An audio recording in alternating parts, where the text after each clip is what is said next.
কোন দুনিয়ায় এসে পড়লাম অপু, যে আমি হজ করেছি, আমি একটা বয়স্ক মানুষ, আমার মাথায় কোনো কাপড় নেই, কিন্তু পিকচারটা দেওয়া নিয়ে অস্থির।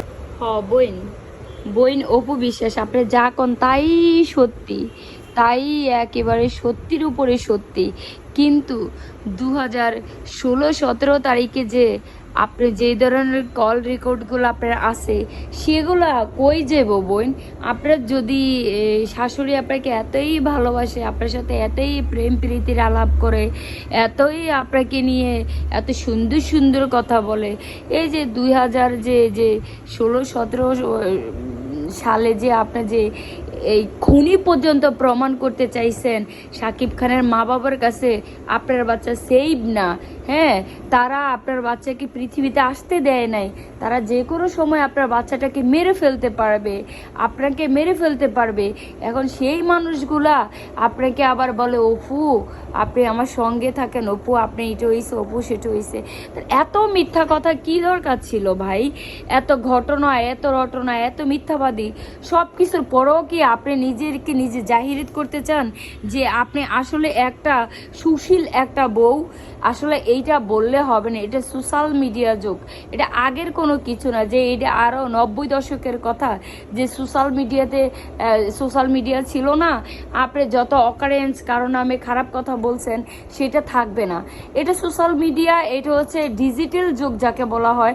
এটার মধ্যে এই সোশ্যাল মিডিয়াতে একেবারে আপনার ইউটিউবের মধ্যে সব কিছু পাই টু পাই হয়ে থাকে, যে আপনি চাইলেও এগুলা ডিলিট করতে পারবেন না, হ্যাঁ, চাইলেও এগুলো আপনি এড়িয়ে যেতে পারবেন না। আপনার যদি লজ্জা শরম থাকে, আমার মনে হয় না আপনি বুবলিকে নিয়ে আর কখনো কোনো কথা বলবেন, কারণ আপনি একটা অভদ্র, একটা কুৎসিত মহিলা, নিজেকে সাজানোর জন্য, সুন্দরী করার জন্য যা যা করেছেন, কয়দিন পরে তো আপনার ক্যান্সার হবে, বুঝেন না? কারণ আপনার যে অবস্থা, নিজের ইঞ্জেকশন দিতে দিতে একেবারে সাদা করে ফেলছেন, বাঁচবেন কয়দিন?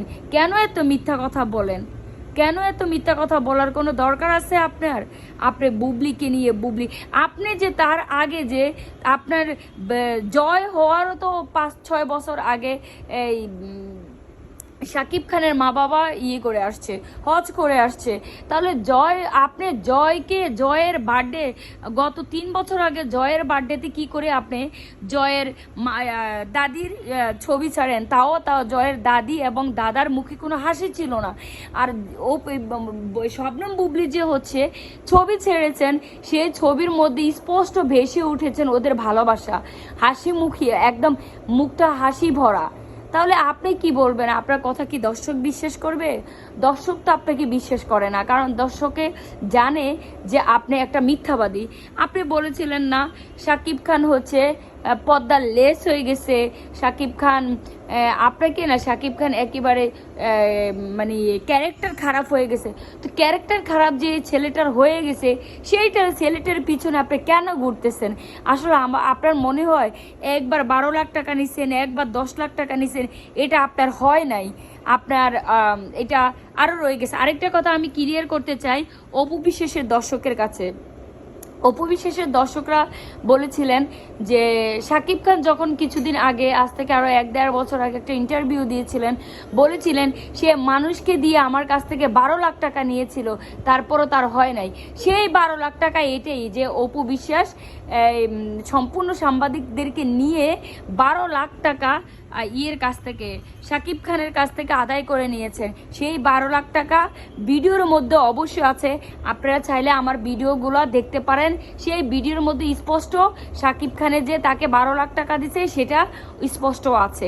তো অতএব বুবলিকে বলবে কেন, বুবলির নাম কেন দিয়েছে? কারণ শাকিব খান তো সেখানে নাম ধরে নাই, কারণ শাকিব খান তো জানে, বাংলার সবাই জানে, সব জানে, জার্নালিস্টরা জানে, সবাই জানে, জার্নালিস্ট যারা আছেন তারা কি সত্যি কথা বলতে জানেন না যে হ্যাঁ এটা বুবলিকে নয়, এটা অপু বিশ্বাসকে দিছে, অপু বিশ্বাস নিয়েছেন।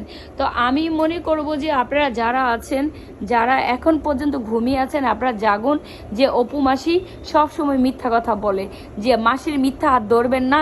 এটা আসলে যে বলে না, তোমার কোন কোন জায়গা ব্যথালো বান্ধবী কাউয়া, তোমার কোন কোন জায়গা বেতালো বান্ধবী কাল কাউয়া, মানে কাউয়া কোকিল, এটা হচ্ছে কাউয়া। হ্যাঁ, কাউয়া মানে হচ্ছে অপু বিশ্বাস, এটার নাম হচ্ছে কাউয়া। গোস্ত বিশ্বাস, গোস্ত বিশ্বাসের নিয়ে কি বলবো, ওর গোস্তের কথা বলতে বলতে তো আমার টাইম শেষ হয়ে যাবে, কারণ এত ওভার ভিডিও বানাতে পারতেছি না, কারণ শরীরও ভালো না, মনও ভালো না, এই জন্য এত ওভার কোনো ভিডিও বানাতে পারতেছি না। তবে হ্যাঁ, ওই যে কাউয়া বিশ্বাস, আপনি নিজেকে আপনি দেখেন, আপনাকে এক ভাই পদবি দিয়েছিল, আপনি কাউয়া বিশ্বাস, আমি আপনাকে পদবি দিয়েছি আপনি ফ্রি বিশ্বাস, অন্য একজন পদবি দিয়েছে আপনাকে গোস্ত বিশ্বাস, কেউ আপনাকে পদবি দিয়েছে মিথ্যুক বিশ্বাস। তো আপনি আসলে আর নিজেকে ছোট করেন না, এবার নিজেকে ভালো রাখার জন্য যেইটুকু করার এইটুকু করেন। নিজেকে ভালো রাখার জন্য অন্তত শাকিব খানের ফ্যামিলি থেকে অনেক দূরে থাকবেন, বুবলি শাকিব খান থেকে অনেক দূরে থাকবেন, কারণ বুবলি আজও আপনার মতো শাকিব খানের একটা খারাপ কথা বলে নাই, ঠিক আছে? আপনি বলেছিলেন, আপনি অনেক ধৈর্য ধরেছিলেন 2016 পর্যন্ত, 2018 সাল থেকেও বুবলি অনেক ধৈর্য ধরেছে, 2018 সাল থেকে এখন 2023 এসে বুবলির বাচ্চার কথা প্রকাশ করেছে 3 বছর পরে, বাচ্চা 3 বছর হওয়ার পরে। আপনি বুবলির জায়গায় জীবনও যেতে পারবেন না, গেলে নাকানি চুবানি খাবেন, কারণ আপনার যোগ্যতা নেই, বুবলির পায়ের তলার যোগ্যতাও আপনার নাই।